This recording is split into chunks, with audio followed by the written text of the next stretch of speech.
کوچے یہ نیلام گھر دلکشی کے، یہ کوچے یہ نیلام گھر دلکشی کے، یہ لٹتے ہوئے کارواں زندگی کے، کہاں ہے محافظ خودی کے، جنہیں ناز ہے ہند پر، وہ کہاں ہے کہاں ہے کہاں ہے کہاں ہے؟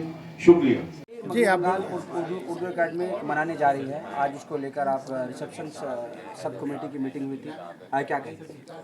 دیکھیے ایسا ہے کہ اردو اکیڈمی سال میں ایک بڑا پروگرام کرتی ہے کتابی میلہ کے علاوہ۔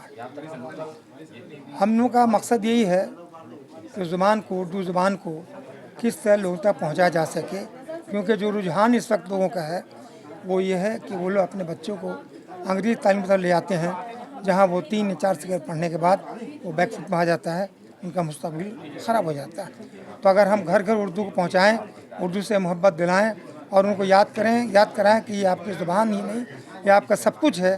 جب زبان ہے تو آپ کی شناخت ہے، زبان آپ کی شناخت نہیں ہے۔ اسی یہ وجہ ہے کہ ہم لوگ پروگرام کرتے ہیں۔ اور دوسرا مقصد یہ ہے کہ جن لوگوں نے زبان کی خدمت کی ہے، معاشی خدمت کی ہے، اس کو کس طرح زندہ رکھا جا سکے، کیونکہ لوگ آہستہ آہستہ بھلا دے رہے ہیں۔ ان کے گانوں کو تو مزے لے کر خوب گاتے ہیں، سنتے ہیں، لیکن جب ان سے پوچھا جاتا ہے کہ یہ گانا کس کا ہے، وہ نام بتانے سے قاصر ہوتا ہے۔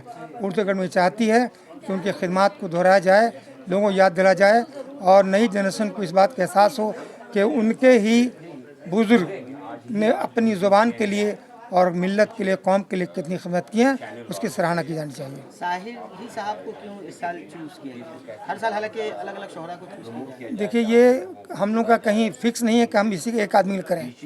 ہم لوگ کی کمیٹی ہے، ہم لوگ بیٹھتے ہیں، بیٹھ کے تبادلہ خیال کرتے ہیں اور جس پہ اتفاق ہو جاتا ہے ہم اس پہ پروگرام کرتے ہیں۔ یہ پروگرام اسی کا ایک نتیجہ ہے، اسی کی کڑی ہے۔ دونوں اسٹیڈیم میں اس بار آپ لوگ کرنے جا رہے ہیں پروگرام، تو یہ کیسے ہے؟ یہ گزشتہ بار جو ہم لوگوں نے پروگرام کیا تھا تو کلا مندر میں ہم لوگوں کو تھوڑا تکلیف ہوا، دکھ ہوا کہ جتنی کیپیسٹی تھی لوگ اس کا دوگنا آ گئے، ہم سبوں کو ہال میں بیٹھا نہیں سکے۔ ان کے جذبات کا، احساسات کا ہمیں علم تو تھا، لیکن ہم اس کو پورا نہیں کر سکے۔ یہ وجہ ہے کہ اس دفعہ ہم لوگوں نے بڑا ہال لیا ہے جس میں کیپیسٹی 1940 ہے۔ امید کرتے ہیں ان شاء اللہ تعالیٰ ہم زیادہ سے زیادہ لوگوں کو اس بار بٹھانے کی کوشش کریں گے، پرووائڈ کر سکیں گے۔ Thank you.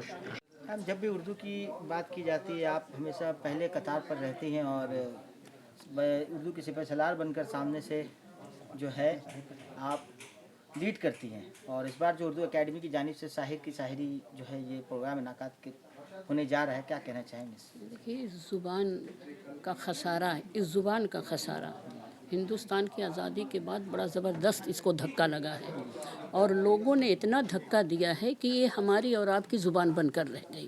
جب ہماری اور آپ کی زبان یہ بن کر کے رہ گئی تو ہم سب کی ذمہ داری بھی اتنی ہی بنتی ہے کہ ہم اس زبان کے ذریعے، اپنے اکیڈمی کے ذریعے، اپنے اس اکیڈمی کے بینر تلے نئی نسل کو، جو جدید نسل ہے، جو کہیں اردو کے حرف کو، اردو کے الفاظ کو، اردو کتنے معنی رکھتی ہے زندگی میں، اپنی زبان کی کتنی اہمیت ہے، تو اسے جو ہم استعمال نہیں کر پاتے ہیں، جو اس کے اپنی زندگی میں شامل نہیں کر پاتے ہیں، ہم بھول چکے ہیں۔ ہماری اگر ہم اولاد کو اگر پوچھیں نہیں کہ یہ اردو میں اگر کسی کلر کا نام، کسی رنگ کا نام پوچھیں تو وہ فوراً خاموش رہے گی، کیا کہہ دیا، اور جب انگلش میں آپ بولیں گے تو اسے سمجھ میں آئے گی۔ تو یہ سب جو شناخت ہماری کھو رہی ہے، کہیں نہ کہیں یہ نسل تک ہم لوگ ہیں، اس کے بعد کہیں ہم لوگ ایسا نہیں کہیں کہ یہ قصہ کبھی تھا کہ ہمارے دادا، ہماری دادی، ہمارے والدین یہ اردو کی ایک کتاب لایا کرتے تھے، تو یہ کہانی بن کر نہیں رہ جائے، تو اس پیغام کو وہاں تک پہنچانا چاہتی ہے اکیڈمی۔ شاہد جو اردو اکیڈمی منعقد کرنے جا رہی ہے اگلے مہینے، کیا کہیں گے اس میں؟ پرویز صاحب بھائی میرے خیال سے ہمارے جو فنکشن کمیٹی کے چیئرمین ہیں وہ ڈیٹیل میں آلریڈی آپ لوگوں کو بتا چکے ہوں گے، اور اب فردر تو ریپیٹیشن ہوگا، اسی چیز کو دہرانا ہوگا، بٹ یہی کہیں گے